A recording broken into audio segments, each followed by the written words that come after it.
चलिए जानते हैं आज की मुख्य हेडलाइंस। फिर से लग सकता है लॉकडाउन, कोरोना के बढ़ते मामलों पर पीएमओ ने बुलाई इमरजेंसी मीटिंग। अच्छी खबर, 2021 में औसतन 7.7% तक बढ़ेगी सैलरी, इन्हें होगा सबसे ज्यादा फायदा। रेलवे स्टेशनों पर डिस्पोजल कंबल और चादर बेचेगा रेलवे, यहाँ देखें कितने में मिलेगा चादर, कंबल और तौलिया। देश में बढ़े कोरोना के मामले, 5 राज्यों ने जारी किया अलर्ट, बिना कोरोना टेस्ट के नहीं मिलेगी एंट्री। 1 मार्च से दूसरे चरण का टीकाकरण, 60 साल के ऊपर के लोगों को लगेगा टीका, ये होगी कीमत। राजस्थान बजट से जुड़ी 15 बड़ी घोषणाएं आपको जानना है जरूरी। नरेंद्र मोदी के नाम हुआ अहमदाबाद में बना दुनिया का सबसे बड़ा क्रिकेट स्टेडियम। जी हां दोस्तों, और भी बहुत बड़ी काम की खबरें निकल कर आ रही हैं, इसलिए वीडियो को लास्ट तक जरूर देखना। तो चलिए जानते हैं एक एक करके तमाम बड़ी खबरों को। पर इससे पहले अभी तक आपने इस वीडियो को लाइक नहीं किया तो लाइक कर दीजिए। तो चलिए वीडियो स्टार्ट करते हैं। फिर से लग सकता है लॉकडाउन, कोरोना के बढ़ते मामलों पर पीएमओ ने बुलाई इमरजेंसी मीटिंग। जी हां, देश में कोरोना वायरस के लगातार बढ़ते मामलों को देखकर पीएमओ ने इमरजेंसी बैठक बुलाई।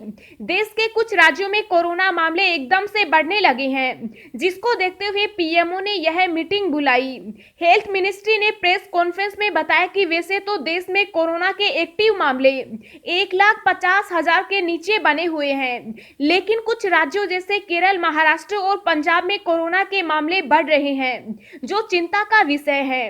इन प्रदेशों में प्रतिदिन कोरोना मामले बढ़ते जा रहे हैं। अकेले केरल में ही देश के 38% एक्टिव कोरोना मामले हैं, जबकि महाराष्ट्र में 37% एक्टिव मामले हैं। स्वास्थ्य मंत्रालय ने बताया कि अब तक देश में 21 करोड़ से अधिक कोरोना टेस्ट हो चुके।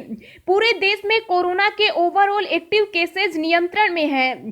सिर्फ कुछ प्रदेशों में कोरोना के मामले अचानक से बढ़ने लगे हैं। अभी प्रतिदिन मरने वालों की संख्या 100 से कम है। स्वास्थ्य मंत्रालय ने बताया कि अब तक 1,17,55,000 लोगों को कोरोना की वैक्सीन लग चुकी। देश में चल रहे वैक्सीनेशन को लेकर स्वास्थ्य मंत्रालय ने बताया कि 2 तरह के वैक्सीनेशन हो रहे हैं, फ्रंट लाइन वर्कर्स और हेल्थ केयर वर्कर्स, जिनमें से 10,000 से अधिक अस्पतालों का इस्तेमाल हो रहा है, जिसमें 2,000 प्राइवेट अस्पताल हैं। आने वाले दिनों में भी बड़ी संख्या में प्राइवेट सेक्टर का उपयोग करेंगे, ताकि वैक्सीनेशन की गति को बढ़ाया जा सके।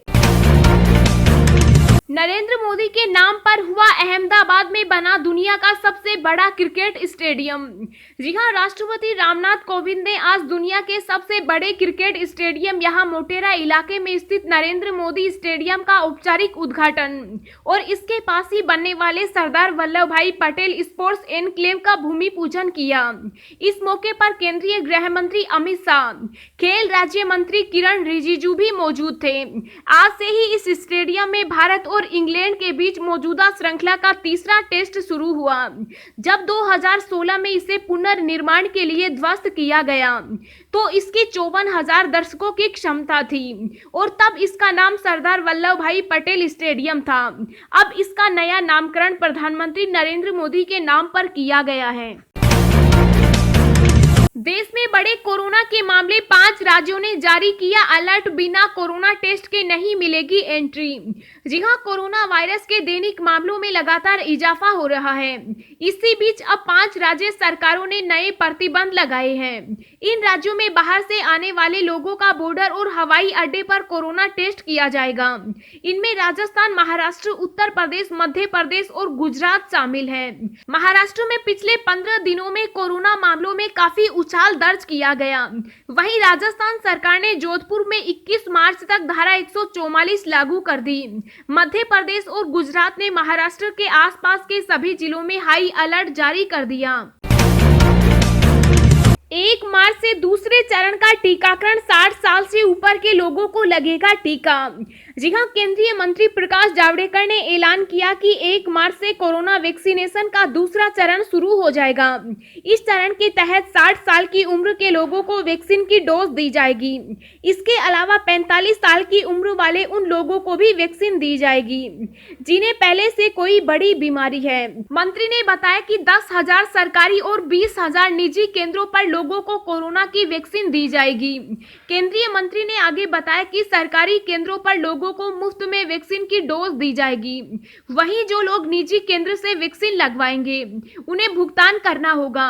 प्रकाश जावड़ेकर ने कहा कि अगले 3-4 दिनों में स्वास्थ्य मंत्रालय वैक्सीन बनाने वाली कंपनी और अस्पतालों से विचार विमर्श कर इस राशि पर फैसला लेगा। अच्छी खबर, 2021 में औसतन 7.7% तक बढ़ेगी सैलरी, इन्हें होगा सबसे ज्यादा फायदा।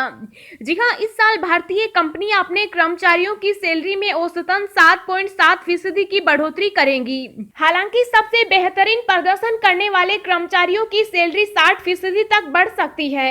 एक रिपोर्ट से जानकारी मिलती है कि जापान, अमेरिका, चीन, सिंगापुर, जर्मनी और यूके जैसी प्रमुख अर्थव्यवस्थाओं के मुकाबले भारतीय कंपनियां अपने कर्मचारियों की सैलरी में ज्यादा इजाफा करेंगी। इन देशों के कर्मचारियों की सैलरी में औसतन 3.1 से 5.5% का इजाफा होने का अनुमान है। 2020 में भी भारतीय कंपनियों ने औसतन 6.4% तक सैलरी बढ़ाई थी। दोस्तों, अगली खबर जानने से पहले आपसे एक रिक्वेस्ट है कि इस वीडियो को बनाने में मुझे बहुत ज्यादा मेहनत लगती है, तो इस मेहनत के लिए वीडियो को एक छोटा सा लाइक जरूर करें। पीएम मोदी सबसे बड़े दंगाई डोनाल्ड ट्रंप की तुलना में उनका और बुरा हाल होगा। ममता बनर्जी, जी हां, पश्चिम बंगाल की मुख्यमंत्री ममता बनर्जी ने एक रैली को संबोधित किया।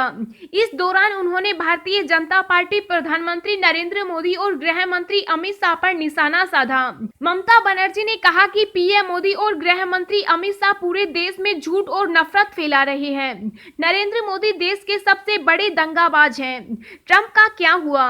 मोदी का उससे भी ज्यादा बुरा हाल होगा। हिंसा से कुछ भी हासिल नहीं किया जा सकता। ममता बनर्जी ने यह भी ऐलान किया कि मैं विधानसभा चुनाव में गोलकीपर बनूंगी और आप एक भी गोल नहीं कर पाएंगे। किसान आंदोलन, टीकरी बॉर्डर पर दिल्ली पुलिस का नया पोस्टर, चले जाओ नहीं तो होगी कड़ी कार्रवाई। जी हां, दिल्ली पुलिस द्वारा टीकरी सीमा पर लगाए गए होर्डिंग्स ने प्रदर्शनकारी और किसान नेताओं के बीच मतभेद पैदा कर दिया। पुलिस द्वारा लगाए गए पोस्टरों में हिंदी और पंजाबी में लिखा है, वैधानिक चेतावनी, आप सभी का यहाँ इकट्ठा होना अवैध है। आपको चेतावनी दी जा रही है, अन्यथा आपके खिलाफ कानूनी कार्रवाई की जाएगी। केंद्र के नए कृषि कानूनों के खिलाफ प्रदर्शन कर रहे किसान संघों ने राष्ट्रीय राजधानी के टीकरी बॉर्डर स्थित प्रदर्शन स्थल पर दिल्ली पुलिस की तरफ से लगाए गए इन चेतावनी वाले पोस्टरों पर आपत्ति जताई। राजस्थान बजट से जुड़ी 15 बड़ी घोषणाएं आपको जानना है जरूरी। जी हां, प्रदेश के मुख्यमंत्री अशोक गहलोत ने पेपरलेस बजट पेश कर दिया। मौजूदा कार्यकाल में गहलोत तीसरी बार बजट पेश कर रहे हैं। विधायकों को भी ब्रीफ केस के साथ में टेप दिया गया है ताकि वे हार्ड कॉपी के स्थान पर डिजिटल कॉपी का उपयोग कर सकें। ऐसे में आपको कुछ बड़ी घोषणाओं के बारे में बता रहे हैं। सीएम गहलोत ने बेरोजगारों के लिए बड़ी घोषणा करते हुए 50,000 से अधिक पदों पर आगामी वर्ष में भर्ती का ऐलान किया। प्रतियोगी परीक्षा में भाग लेने वाले अभ्यर्थियों के लिए घोषणा, रोडवेज बसों में निःशुल्क यात्रा की सुविधा दी जाएगी। छोटे कारोबारियों को 50 करोड़ रुपए की ब्याज सब्सिडी दी जाएगी। 5 लाख रुपए प्रति स्टार्टअप सहायता दी जाएगी। राज्य हेल्थ बिल लाया जाएगा। अगले साल हम 3500 करोड़ की लागत से यूनिवर्सल हेल्थ योजना लागू करेंगे।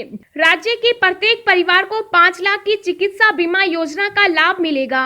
सड़क दुर्घटना को बचाने के लिए जीवन रक्षक योजना के तहत जीवन बचाने वाले भले व्यक्ति को 5,000 रुपए व प्रशस्ति पत्र दिए जाएंगे। 5,000 की आबादी वाले गाँव में 1200 महात्मा गांधी राजकीय स्कूल खुलेंगे। 600 स्कूलों में कृषि संकाय खुलेंगे। 3500 से अधिक क्लासरूम, लैब, लाइब्रेरी बनाए जाएंगे। सीएम गहलोत ने कहा कि आगामी वर्ष से कृषि बजट अलग से प्रस्तुत किया जाएगा। गहलोत ने कृषि बजट प्रस्तुत करने की बड़ी घोषणा की है। किसानों को ब्याज मुक्त फसली ऋण उपलब्ध कराए जाएंगे। 16,000 करोड़ के ब्याज मुक्त फसली ऋण उपलब्ध कराए जाएंगे। इस योजना में 3 लाख नए किसानों को जोड़ा जाएगा।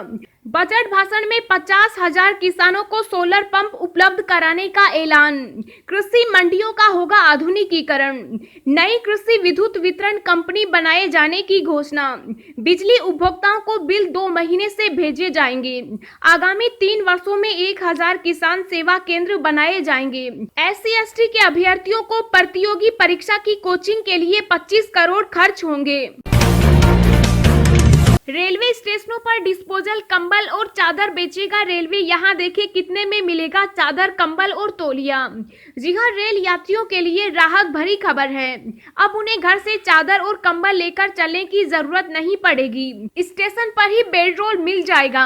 पूर्वोत्तर रेलवे प्रशासन ने स्टेशनों पर डिस्पोजल कंबल और चादर बेचने की तैयारी शुरू कर दी। हालांकि इसके लिए यात्रियों को अतिरिक्त खर्च उठाना पड़ेगा।